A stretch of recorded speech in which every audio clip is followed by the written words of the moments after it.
제가 2008년에 네. 청파 이가에 근린생활 그때 하나 사는 거 있거든요. 네. 근데 지금 그게 음. 근린생활은 뭐 나중에 개발을 해도 네. 입주권이 나오는지 안 나온다는 설도 많고, 네. 또 두 번째는 그거를 지금 팔아야 할지 어떨지 네, 궁금해서요. 알겠습니다. 혹시 이 용산구 청파 이가에 위치한 근린생활시설 주소 저희가 여쭤봐도 괜찮을까요? 네. 네. 이가 10-21번이에요. 10-21번지 이거를 거의 뭐 20년 가까이 10년 넘게 갖고 11년 됐어. 2008년에 2008년, 구입했거든요. 12년, 13년 가지고 계셨는데 이거를 네. 이제 계속 개발 호재를 안고 가져가야 되는지 아니면 정리를 해야 하는지 한번 전망 이야기 나눠볼게요. 대표님과 인사부터 나눠보세요. 네. 네, 안녕하세요. 네, 안녕하세요. 이거를 네. 2008년도 당시에 신축을 구입하셨나요? 네, 네, 신축을. 그때 당시에는 막 뉴타운이 금방 된다고 그래갖고 막 사는 분위기였거든요. 네, 그 오세훈 시장 당시에 네, 네. 이 지역이 유타운으로 지정이 됐었어요. 네, 네. 서계, 청파, 원효로 1, 2, 3, 4가까지 네. 그러니까 유타운으로 지정이 됐다가 다 해제가 된 거예요. 박원순 시장이 들어오면서. 네, 네, 네. 그렇게 된 거고 이게 건생이란 말이에요. 네. 건생인데 이렇게 보시면 돼요. 건생은 뭘 건생이라 그런지 아세요? 잘 몰라요. 네. 자, 우리가 네. 주택으로 이용하는 것 말고, 네. 그러니까 뭐 상가로 이용하는 거, 사무실로 이용하는 거, 네. 그러니까 업무를 보는 거죠, 그죠? 네. 업무용으로 이용하는 건물을 짓는데 그 위치가 우리가 주거지역, 상업지역, 준주거지역 이런 얘기는 들어보셨죠? 네, 네. 그걸 용도지역이라 그래요. 네. 그 용도지역상 상업지역 안에서 지으면은 상업시설이라고 그러고 네. 주거지역 안에서 지으면은 근린생활시설이라고 그래요. 네. 자, 그러면은 여기는 주택가 주거지역이죠. 네. 이종 일반 주거지역이에요. 그러면 주거지역 안에서 업무나 장사, 뭐 사업 용도로 주거 용도가 아닌 그 용도로 탄생시키는 것이 건생이에요. 근린생활시설. 네, 네. 그런데 우리 법이 시간이 아직 조금 더 있으니까 좀 자세히 해볼게요. 네. 우리가 재개발을 할 때 말이에요. 한남 뉴타운도 그 재개발 있잖아요.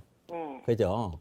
이 재개발을 할 때 나중에 이 조합원에게 주택으로 줄 거냐 안 줄 거냐를 판단할 때 네. 나중에 평가를 하거든요. 네. 네. 평가를 하고 그러면은 일일이 다 그 물건이 어떻게 되어 있고 판단해야 되잖아요. 네. 이 평가의 기준이 어떻게 변하냐면 현황평가라는 게 있어요. 네. 현황평가. 네. 현황평가라는 게 뭐냐면은 얘가 태어나는 거는 뭘로 태어났던, 건생으로 태어났던, 상가로 태어났던, 뭘로 태어났던 네.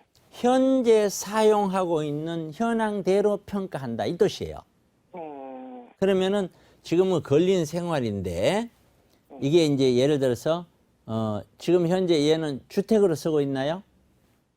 현재는 비어 있어요. 지금까지는 주택으로 안 썼나요? 주소를 옮겨놓으면 1가구 2주택이 된다 그래서 주소를 못 옮겨놓게 했어요. 자, 이거를 주소를 옮기지 않고요. 네. 주소를 떠나서 세입자에게 들어가서 거주하실 건 아니잖아요. 네네. 그죠?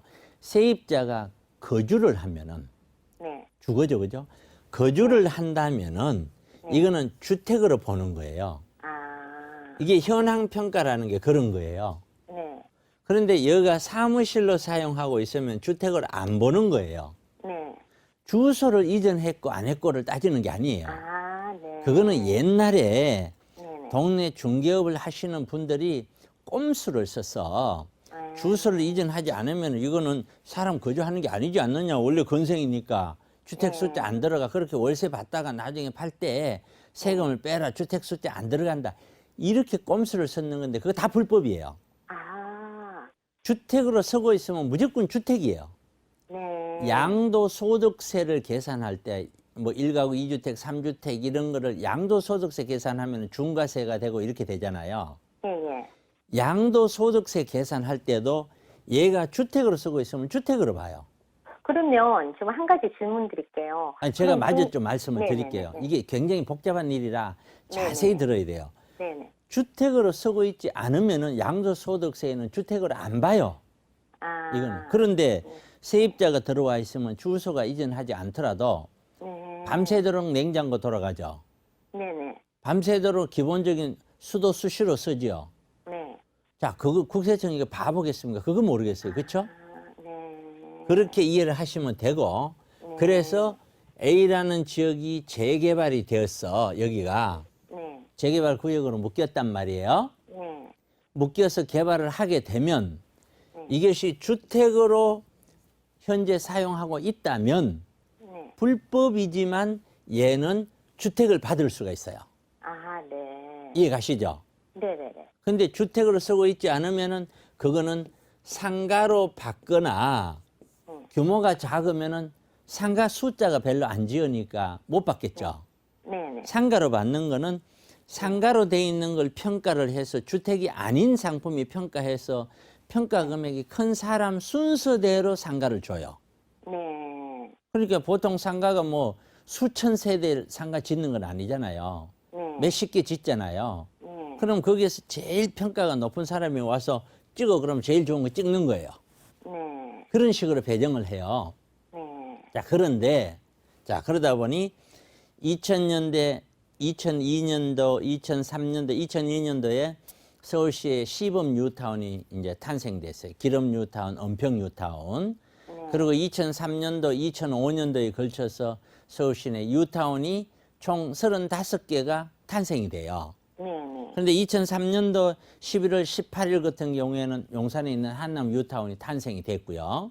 네. 그런데 그런 뉴타운이 탄생되면서 자, 이러한 법적 규정이 있으니까 한강로 주변으로 해서 용산 한강로 주변요. 여기는 어차피 나중에 개발이 될 가능성이 높으니 여기다가 그냥 땅 작은 땅에 건생을 막 지어버리는 거예요. 네네. 건생은 주차장 규정에 대한 적용을 안 받아요. 네. 주택은 주차장 숫자가 채워져야 그 숫자만큼 주택을 짓는데 건생은 그렇지 않는 거예요. 네.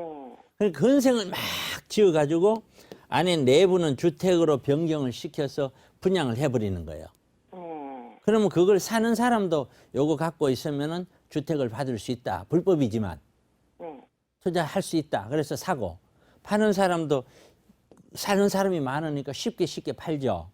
네. 그러나 사용하는 거는 주택으로 사용하면 불법이었단 말이에요. 네. 이게. 그런데 갖고 있다가 되기만 되면은 현황 평가되면 여기는 뭐 그거 있고 세금 내더라도 대박이잖아요. 네. 그래서 막 지은 거예요. 그걸 서울시장인 박원순 시장이 보고는 안 된다. 이제부터는 건생은 무조건 탄생이 건생인 거는 주택 아파트로 못 준다 하고 서울시 조례를 바꿔요. 네. 그 바꿨는 게 언제냐면 2011년 5월인가 얼마가 되거든요. 네. 그러니까 지금 내가 언제 탄생했느냐라는 것이 굉장히 중요하다 그랬잖아요. 네. 이게 탄생된 날짜를 정확하게 인식을 하고 그거는 저도 제가 이렇게 법적인 해석을 내린다고 해서 만약에 제가 조금 틀리면은 그때는 어떻게 할 거예요? 본인만 손해잖아요. 네. 기본적으로 참고를 하시고 이거는 용산구청에 가서 여쭤보는 거예요. 아, 용산구청요? 예, 그 담당자한테 개발이 되면 나옵니까? 라고. 근데 제가 보는 눈에는 2008년도에 신축이 돼갖고 입주를 했으면 네. 이거는 개발이 되면은 나올 확률이 높아요. 근데 평수가 7평 반 지하인데도 평수하고 나올까요? 관계없이. 아, 네. 맞아요. 다만 조건이 뭐가 문제가 되냐면은 여러 가지 하여튼 문제점이 복잡한 게 있는데 이게 워낙 법적인 문제라 오늘 요 정도 하죠. 하고 더 필요한 거는 세미나 시간을 좀 이용해 주세요. 네?